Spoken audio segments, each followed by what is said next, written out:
ሰላም። እስቲ አንድ ጥያቄን እንጠያየቅ። ሐሳባችን ብቻውን እውነታን መቅረጽ ይችላል? በዚህ ትንታኔያችን ውስጥ ምኞትን ወደ ተጨባጭ ነገር ለመቀየር አእምሮ እንዴት እንደሚሠራ መርሆችን እናያለን። እስቲ እንጀምር። ይሄ ጥያቄ እኮ ለዘመናት የቆየ ነው። ፍላስፎችም ሳይንቲስቶችም ሲጠይቁት የነበረው ነው። በምናብ ያየነውን የወደፊት ሕይወት በእጃችን የምንጨብጠውን እውነታ ማድረግ እንችላለን? መልሱ አእምሮአችን በሚሠራበት አስደናቂ መንገድ ላይ ነው ያለው። እና ይህንን መረዳት ሕይወትን ሊቀይር ይችላል። እና መልሱ ወደ አንድ መሠረታዊ እውነት ነው የሚመራን። እውነት ለመናገር ዛሬ የምንመረምራቸው ቴክኒኮች ሁሉ የጀርባ አጥንታቸው ይህ እውነት ነው። አንዴ ይህንን ከተረዳን ሁሉም ነገር በቦታው ይክነስልናል። እንግዲህ ዋናው ሚስጥር ይሄ ነው።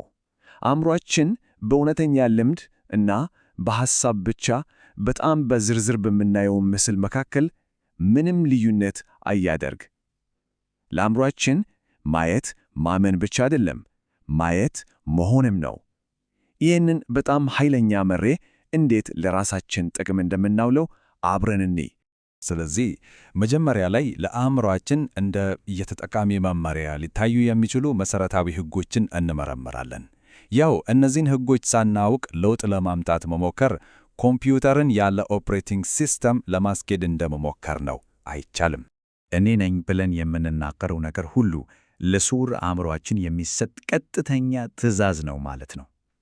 እኔ ታምሜያለሁ ማለት ያንን እውነታ እንዲቀጥል ማዘዝ ነው። በተቃራኒው ደግሞ እኔ ጤነኛ ነኝ ወይም እኔ ባለጸጋ ነኝ ማለት አእምሮአችን ያንን እውነታ እንዲፈጥር ፕሮግራም ማድረግ ነው። ቃላቶቻችን እውነታችንን ይቀርጻሉ። ሰውነታችን አብዛኛውን ጊዜ ከእነዚህ ሁለት ሁኔታዎች ውስጥ ነው የሚገኘው፣ የህሉና ወይም የፈጠራ።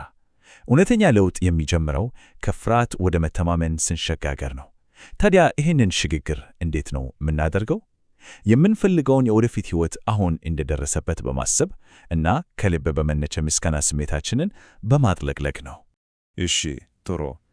ታዲያ ይህን የአእምሮ ምስል እንዴት ነው የምንቀርጸው? በቀጣዩ ክፍል የምናየው ራዕይ የቀን ቅዠት ብቻ እንዳልሆነ ነው፣ ነገር ግን የወደፊታችንን የምንገነባበት የተደራጀ ዕቅድ መሆኑን ነው። ውጤታማ ራዕይ 4 መሠረቶች ወይም ምሰሶዎች አሉት። አንደኛ ድግግሞሽ ነው። ልክ አዲስ ሶፍትዌር እንደምንጭነው አእምሮአችንን በአዲሱ ሐሳብ ደጋግመን እናለማምደዋለን። ቀጥሎ የቆይታ ጊዜ አለ። ምስሉን በአእምሮአችን ውስጥ ረዘም ላለ ጊዜ መያዝ በስውር አእምሮአችን ላይ ጥልቅ አሻራ ያሳርፋል። ከዚያ ደግሞ ግልጽነት ያስፈልጋል። ምስሉ ይበልጥ ግልጽ በሆነ ቁጥር አእምሮአችን ያንን እውነታ ለመፍጠር የሚያስችሉት ዕድሎችን በቀላሉ ያስተዋላል። አራተኛው ምሰሶ ግን ከሁሉም በላይ ኃይለኛ ነው። ከሁሉም በላይ ወሳኙ ነገር ከምስሉ ጋር የተያያዘው የስሜት ብርታት ነው። ይህ ጥልቅ ስሜት ነው ግባችንን ወደ እኛ እንዲመጣ የሚያደርገው መግነጢሳዊ ኃይል። አሁን ደግሞ እስቲ ነገሮችን ሙሉ በሙሉ እንቀይራቸው። ወደሚገርም የላቅ ጽንሰ ሐሳብ ነው የምንገባው። ውጤቱን ከመጠበቅ ይልቅ ዛሬውኑ ውጤቱን እንዳገኘ ሰው መንቀሳቀስ ብንጀምርስ? ይህ በጣም በሚያስደንቅ ሁኔታ የተለመደውን የፈጠራ መንገድ እንዴት መገልበጥ እንደምንችል ያሳያል። ግባችን ብልጽግና ከሆነ ዛሬውኑ በብልጽግና መንፈስ መንቀሳቀስ መጀመር አለብን። ይህም ለነርቭ ሥርዓታችን የምንፈልገውን ነገር አስቀድመን እንዳገኘነው ምልክት ይሰጣል። በመጨረሻም ቁልፉ ነገር ይሄ ነው። ውጫዊው እውነት ከመቀየሩ በፊት ውስጣዊ ማንነታችን መቀየር አለበት።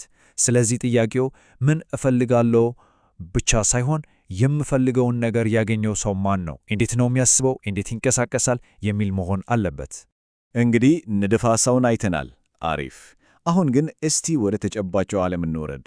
እነዚህን ኃይለኛ መርሆች ተጠቅመው ሕይወታቸውን የቀየሩ ሰዎችን ታሪክና ልንተከብባቸው የምንችላቸውን ቴክኒኮች እንመልከት። ይሄ በጣም ዝነኛ ታሪክ ነው፣ የጂም ኬሪ ታሪክ።